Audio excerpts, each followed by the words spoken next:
Hi, my name is Heather McKay. I'm an occupational therapist and dementia care specialist. On behalf of ComForCare and At Your Side Home Care, I'd like to thank you for listening and learning about a rare form of dementia called Creutzfeldt Jakob disease. Let's call it CJD for short. As you gather information about CJD and find ways to apply it in your own life, I hope you'll share your knowledge and experiences with friends, neighbors, your own family, coworkers. In our short time together, I'll share information and tips with you that I've collected along the way. In my work in home health, hospice, community-based practice, dementia care education, and caring for a beloved family member with dementia of my own, these are some things that I think everybody should know about CJD, whether you're thinking about your own brain or supporting someone you know living with this rare disease. So help me spread the word. Here's what I'll share with you today. Let's look at some of the science behind CJD. Let's look at some hallmarks of that condition, especially what makes CJD distinct, different from all the other types of dementia. We'll examine the journey of CJD, in other words, how things change over time. And I'll share some helpful home care strategies that have worked for families and professionals to create days that are more meaningful, safe, and pleasant for people living with this disease and their caregivers. Now keep in mind, helpful tips are going to include things to try and some things to avoid. Well, imagine you're just sitting at the kitchen table with a friend talking about dementia caregiving. Not so strange. After all, 16 million Americans are helping a friend or family member living with some type of dementia. In fact, the majority of dementia care is done unpaid by these families and friends. I wouldn't be surprised if your friend asked this question: what's the difference between this CJD, dementia, and Alzheimer's disease? I answer this question in presentations and consultations and those kitchen table talks every week. Let me share with you the quick explanation that I use that really gets heads nodding. Dementia is an umbrella term. See, my hands automatically go up when I explain that, because it means that dementia is a category of diseases. With dementia written way up high, there are many different types of dementia underneath that umbrella. Well, here's what really gets heads nodding when I say dementia is a word like cancer. See, most people understand that cancer is an umbrella term. Even if they don't say it that way, they know cancer is a category of diseases. And they know that there are all different types underneath the umbrella. Most people know skin cancer, lung cancer, breast cancer, colon cancer, and the list goes on. They also know that skin cancer is different from lung cancer, but they're both cancer. Well, that's the way dementia vocabulary works too. See, with dementia written way up high, underneath this umbrella, we have different types. Alzheimer's disease is the most common type, vascular dementia being the second most common type. But you got Lewy body dementia, frontal temporal lobe, and other less common types like CJD. This is different from all the rest. CJD is different from Alzheimer's disease and vascular dementia, but they're all dementia. Now, don't be surprised at the kitchen table if your friend says, "Thank you, you are the first person to explain the words in a way that's easy to understand and remember." Now you can zero in on this rare type of dementia, CJD, and share some more information. For instance, people often ask me, "Heather, how does this disease work?" If we look at some science behind CJD, we got to talk about prion proteins. Now, CJD is an example of a prion disease. Through a process that scientists don't fully understand yet, prion proteins begin folding into these abnormal sort of three-dimensional shapes. As those misfolded proteins accumulate, they destroy brain cells. resulting in the dementia. I mentioned CJD's rare. It only occurs in about 1 in a million people every year worldwide. Now, CJD may occur in one of 3 ways, including, we'll run them down, sporadic, inherited, or acquired. Let me explain these 3 groups. First, for some people, CJD develops for no known reason, so we call that spontaneous or sporadic.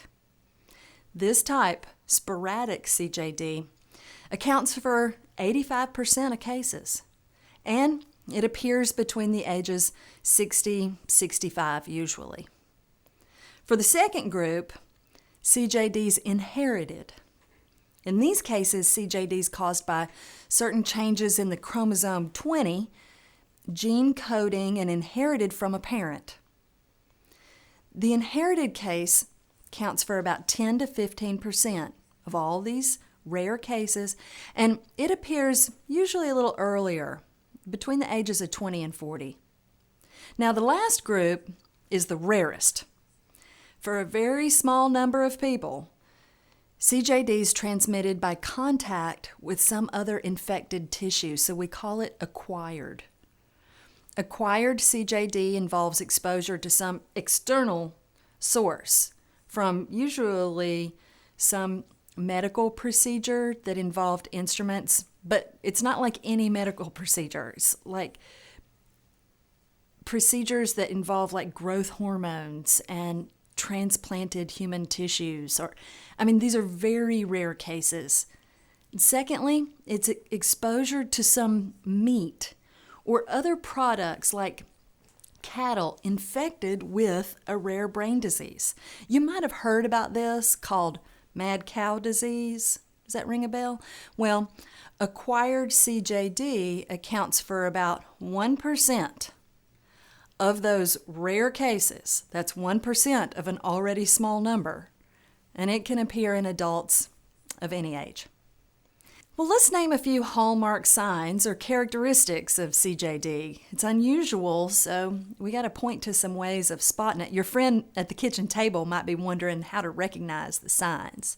Well, CJD causes a type of dementia that progresses much more quickly than most common types of dementia, such as Alzheimer's disease or Lewy body dementia, vascular dementia, or others.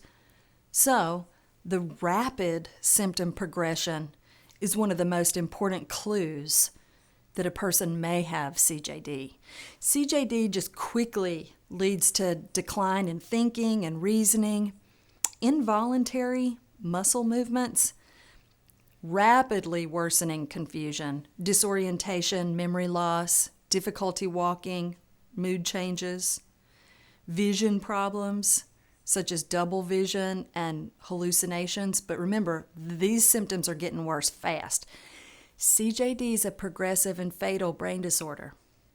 Early signs of the disease include that failing memory, behavioral changes, lack of coordination, these visual disturbances. But as the illness progresses, the mental deterioration becomes more pronounced. And those involuntary movements or the weakness of a person's arms and legs, even a coma, may occur within only a few months. Because no effective treatment exists, treatment of CJD focuses on alleviating pain, relieving symptoms, and supporting family caregivers. An estimated 90% of those diagnosed with CJD will pass away within a year, commonly of pneumonia. Now, I'm thinking of you and your friend at the kitchen table, and you're probably wondering, Heather, where is the good news? Well, the good news is this. Over years of research, people with all types of dementia, families and professional caregivers of all stripes have discovered effective strategies to improve life for the person living with the disease and their caregivers.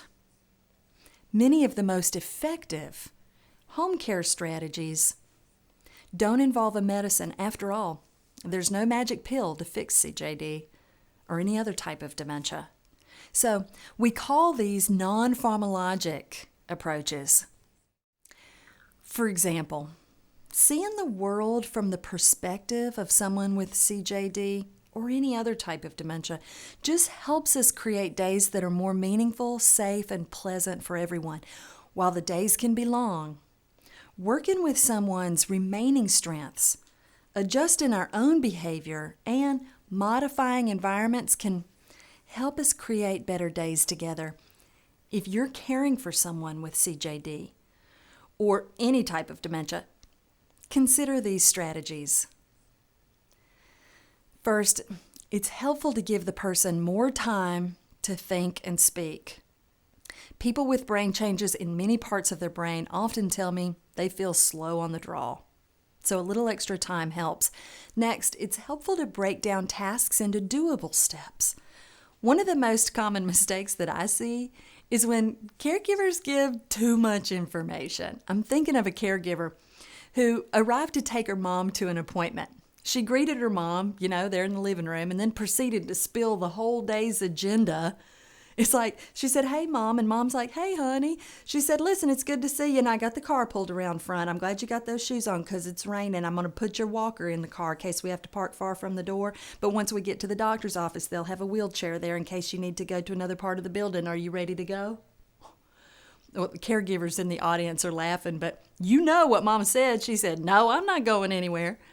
Well, it may seem unnatural at first to hold back some of that information, but breaking down the task into doable steps and then putting those steps together may be the easiest way of getting out the door. Another strategy for creating better days is to follow a daily routine, but be ready to flex. Here's what I mean by that. Have you ever heard a caregiver say, "Well, at our house, we need to accomplish our work in the morning because after lunch, my husband likes to rest for a couple hours. He'll read the paper, watch the news on TV, he'll help me with dinner, and we dine like early birds."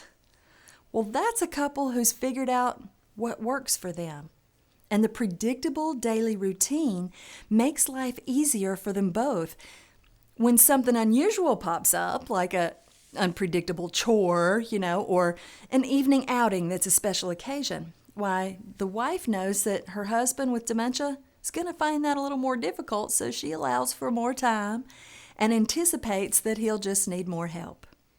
That's the key. Build in the routine and lean on it when possible, but caregivers be ready to flex because people with dementia just aren't as flexible as they once were. Leverage the person's preserved skills in familiar activities. After all, it's still a use it or lose it proposition. Since CJD progresses quickly, it's best to proactively discuss the purpose of palliative care and hospice. As symptoms worsen, caregivers are providing important comfort care measures.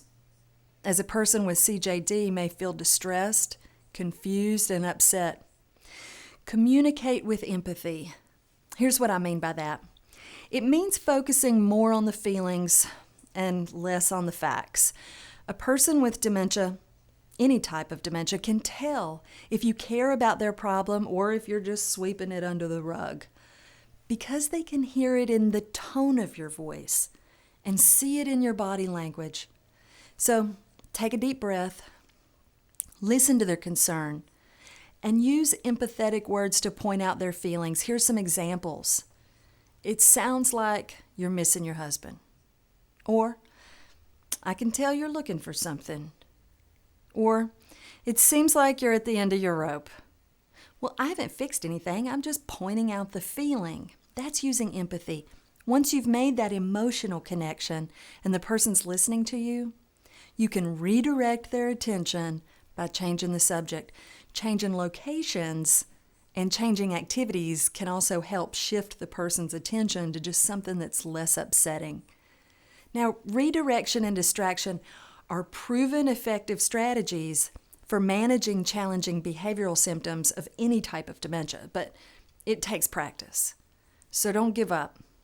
If your redirection doesn't work at first, just pause, listen a little more, and try to make that emotional connection before you change the subject.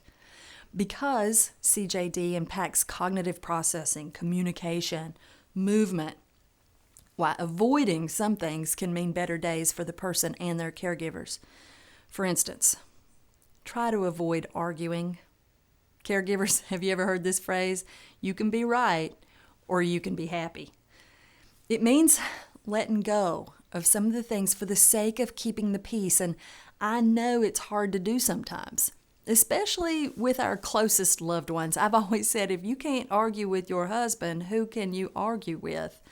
But I know that if my spouse could no longer reason the way he used to, then our arguments over the facts are just going to end in a stalemate. Have you ever felt the person with dementia pushing you into an argument? They're upset about something that you know to be untrue, so you push back. Have you noticed that as long as you're willing to push, they can push too? That, my friends, is a stalemate. And it has more to do with the feeling of needing to be heard and wanting to be right. In this situation, there's only one person who can stop pushing. It's the person with a healthy brain. So caregivers, when you find yourself in a stalemate, and we're all going to be here eventually, my best advice is simple. Take a deep breath and stop pushing. Correcting the person with CJD can just lead to an argument. But we're not all that different. I mean, who likes to be made to feel stupid? None of us like that. So practice some alternative approaches that don't just say to the person, you're wrong. You might say, try this, and then show the person a better way. Or ask the person for their help. Will you help me? And then show them the correct first step. It all feels better than saying, that's not right. Avoid startling the person. After all, when understanding the situation is difficult for the person with CJD, they can seem on edge or easily startled. Everything will be easier for you both if you can avoid scaring the pants off the person in the beginning of your interaction. Practice approaching the person from the front. Let them see you before you're in their personal space. Just offer your hand to greet the person or show your open arms to invite their hug. It's a more comfortable and safer way of beginning an interaction than swooping in from the side or from behind. Given the nature of CJD, avoid delaying discussions of advance directives. I know these conversations can be difficult, but a person with CJD may still be able to make his or her wishes known if you don't delay asking. Don't expect the person to be able to do all they used to do, or at least the way they used to do it. Just shifting your expectations can go a long way toward adapting to a new normal. And finally, don't expect to do everything yourself. Caregiving is a team sport, so find your teammates. A final take-home message for today.